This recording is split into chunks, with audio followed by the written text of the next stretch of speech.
Hello बच्चों, good morning.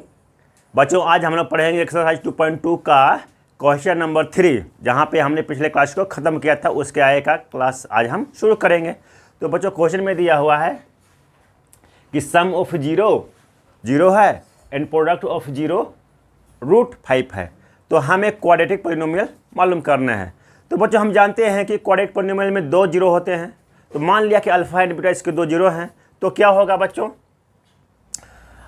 मान लिया कि इसको 2 अल्फ़ा एंड बीटा 2 जीरो हैं, तो alpha plus beta equal to होता है minus under bracket coefficient of X upon coefficient of x square. तो बच्चों अल्फ़ा प्लस बीटा का सम हमें जीरो दिया हुआ है, तो लेफ्ट हैंड साइड में लिखेंगे जीरो और ब्रैकेट लेफ्ट हैंड साइड में जीरो हो गया, राइट हैंड साइड में हम देंगे माइनस अंडर ब्रैकेट जीरो। तो बच्चों जीरो ना तो पॉजिटिव होता है ना तो नेगेटिव होता है, तो इसको आप कुछ भी लिख दीजिए, ये जीरो हो गया। और कोफिशिएंट ऑफ ए स्क्वायर देखिए बच्चों, तो आप लेफ्ट हैंड साइड में देखिए कि जीरो का डिनोमिनेटर क्या है। जीरो का डिनोमिनेटर भी दिया हुआ नहीं है, इसका मतलब कि जीरो का डिनोमिनेटर 1 है। तो ए कोफिशिएंट का एक्स स्क्वायर जो होगा वह लेफ्ट हैंड साइड का जो डिनोमिनेटर है 1 इसके बराबर होगा, यानी ये हो जाएगा 1। अब बच्चों हमको कोफिशिएंट ऑफ एक्स स्क्वायर पता चल गया। अब हम कांस्टेंट टर्म को पता करते हैं। तो देखिए product of zero equal to होता है constant term upon coefficient of x square. तो now alpha into beta equal to बच्चों क्या है √5 इक्वल टू ये किसके बराबर होगा? Constant term divided by coefficient of x square के बराबर होगा। तो C अपॉन A। बच्चों लेफ्ट हैंड साइड में देखिए कि प्रोडक्ट ऑफ जीरो क्या है √5 और इसका डिनोमिनेटर क्या होगा? कुछ नहीं है, तो इसका डिनोमिनेटर 1 होगा। तो ये हो जाएगा √5 अपॉन 1 और कांस्टेंट हो जाएगा बच्चों √5 और coefficient of x square that is 1। तो हमको पता चल गया कि coefficient of x square is 1 and constant term is √5 and coefficient of x is 0। तो चलिए अब हम अपना रिक्वायर्ड पॉलिनोमियल लिखते हैं। So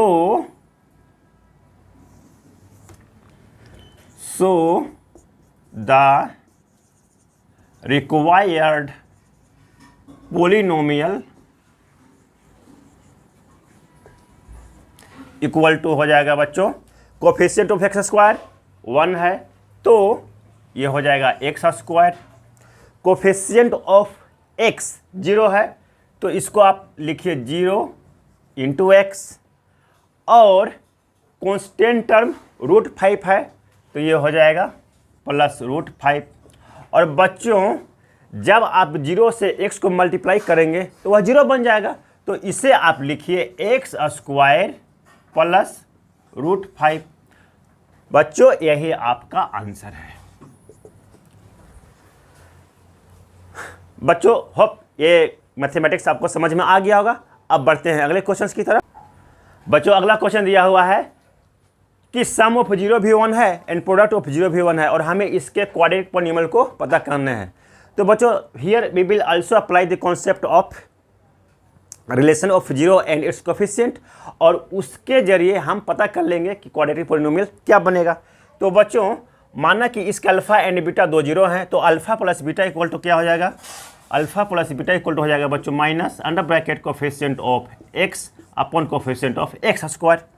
तो बच्चों सम ऑफ जीरो हमें दिया हुआ है 1, तो ये 1 हो जाएगा इक्वल टू और राइट हैंड साइड में माइनस। और बच्चों देखिए कोफिशिएंट ऑफ एक्स, तो ये ब्रैकेट के बाहर +1 है, इसका मतलब कि ब्रैकेट के अंदर -1 है।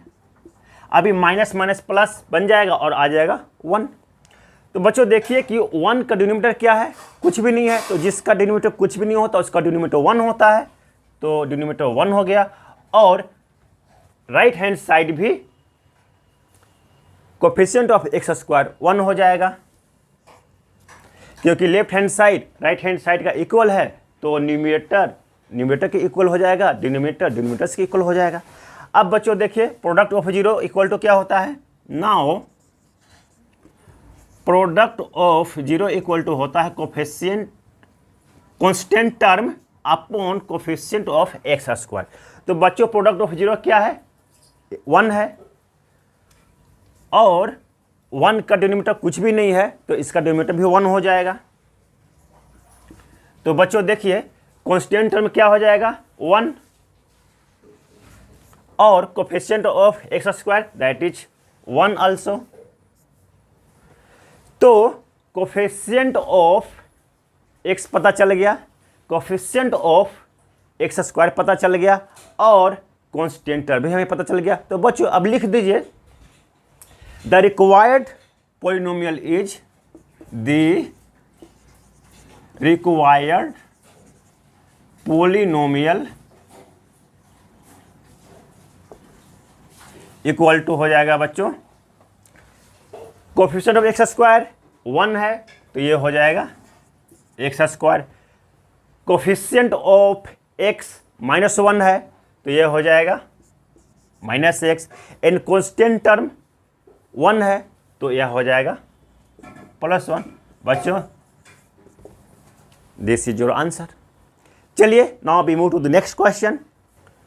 बच्चों क्वेश्चन नंबर 5 में दिया हुआ है सम ऑफ जीरो 1/4 है एंड प्रोडक्ट ऑफ जीरो 1/4 है, हमें क्वाड्रेटिक पॉलिनोमियल फाइंड करने हैं। तो बच्चों अल्फा प्लस बीटा हमें दिया हुआ है, alpha plus beta equal to minus under bracket coefficient of X upon coefficient of x square.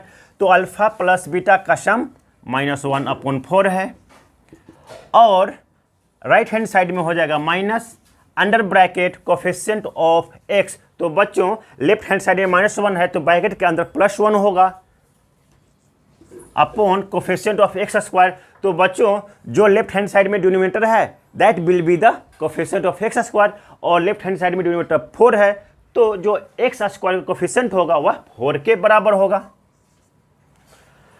अब बच्चों second property that is product of zero. Now product of zero equal to होता है constant divided by coefficient of x square. तो बच्चों product of zero equal to दिया हुआ है 1/4, तो लिखिए लेफ्ट हैंड साइड में 1/4, और constant term upon coefficient of x square की ये बराबर है, तो कांस्टेंट टर्म क्या हो जाएगा 1, और कोफिशिएंट ऑफ एक्स स्क्वायर क्या है 4, जो लेफ्ट हैंड साइड में होगा वही होगा कोफिशिएंट ऑफ एक्स स्क्वायर, तो ये हो जाएगा 4। बच्चों हमें कोफिशिएंट ऑफ एक्स स्क्वायर पता चल गया, कोफिशिएंट ऑफ एक्स पता चल गया, और कांस्टेंट टर्म पता चल गया। तो बच्चों so the required polynomial equal to हो जाएगा coefficient of x square that is 4, तो 4x square, coefficient of x 1 तो हो जाएगा +x, and coefficient constant term equal to 1 है तो कांस्टेंट टर्म 1 हो जाएगा। बच्चों यही क्वाड्रिलेटरल पॉलिनोमियल है that we have to find, और यही आपका आंसर है। चलिए अब बढ़ते हैं आखिरी क्वेश्चंस की तरफ। बच्चों क्वेश्चन नंबर 6 में दिया हुआ है कि sum of zeros of the quadratic polynomial is 4 and product of zero is 1 and we have to find the quadratic polynomial. तो बच्चों क्वाड्रेटिक पॉलिनोमियल के 2 जीरोज होते हैं, तो मान लिया कि अल्फा एंड बीटा इसके 2 जीरो हैं, तो alpha plus beta equal to क्या हो जाएगा, alpha plus beta equal to minus under bracket coefficient of x upon coefficient of x square. तो अल्फा प्लस बीटा का सम हमें 4 दिया हुआ है, और राइट हैंड साइड में माइनस। बच्चों ब्रैकेट के अंदर -4 होगा तब तो माइनस माइनस कैंसिल होगा और बाहर निकल के आएगा +4, तो कोफिशिएंट ऑफ x हो जाएगा -4 और कोफिशिएंट ऑफ एक्स स्क्वायर वही होगा जो लेफ्ट हैंड साइड में डिनोमिनेटर है। तो 4 का डिनोमिनेटर कुछ भी नहीं है, तो जिस न्यूमिनेटर का डिनोमिनेटर कुछ भी नहीं होता उसका डिनोमिनेटर 1 होता है, तो ये डिनोमिनेटर हो गया 1। अब बच्चों left hand side is equal to right hand side, तो -4 अपॉन 1 हो जाएगा and 1 is the coefficient of x square. अब बच्चों देखिए product of zero equal to होता है constant term divided by coefficient of x square and product of zero is given 1, तो लिखिए 1 एंड राइट हैंड साइड में कांस्टेंट टर्म 1 के बराबर होगा, तो लिखिए 1 और कोफिशिएंट ऑफ एक्स स्क्वायर 1 है। 1 का डिनोमिनेटर कुछ भी दिया हुआ नहीं, तो 1 का डिनोमिनेटर कुछ भी नहीं दिया हुआ है, तो जिसका डिनोमिनेटर कुछ भी नहीं होता उसका डिनोमिनेटर 1 होता है, तो लेफ्ट हैंड साइड में 1 का डिनोमिनेटर 1 हो गया। बच्चों देखिए कोफिशिएंट ऑफ एक्स स्क्वायर पता चल गया, that is 1, coefficient of x पता चल गया, दैट इज -4 और कांस्टेंट टर्म भी पता चल गया, दैट इज 1। अब बच्चों आपका आंसर हो जाएगा सो the required polynomial is coefficient of x square that is 1, तो बच्चों ये हो जाएगा x square. Coefficient of x is -4, तो बच्चों ये हो जाएगा -4x and constant term is 1, तो ये हो जाएगा +1। बच्चों this is the quadratic polynomial we have to find, और हमने वह क्वाड्रेटिक पोलिनोमियल को निकाला। तो बच्चों आई होप ये सारे मैथ आपको समझ में आ गए होंगे। आप पढ़ाई करते रहिए, एंजॉय करते रहिए बच्चों। अब मिलेंगे हम अगले क्लास में।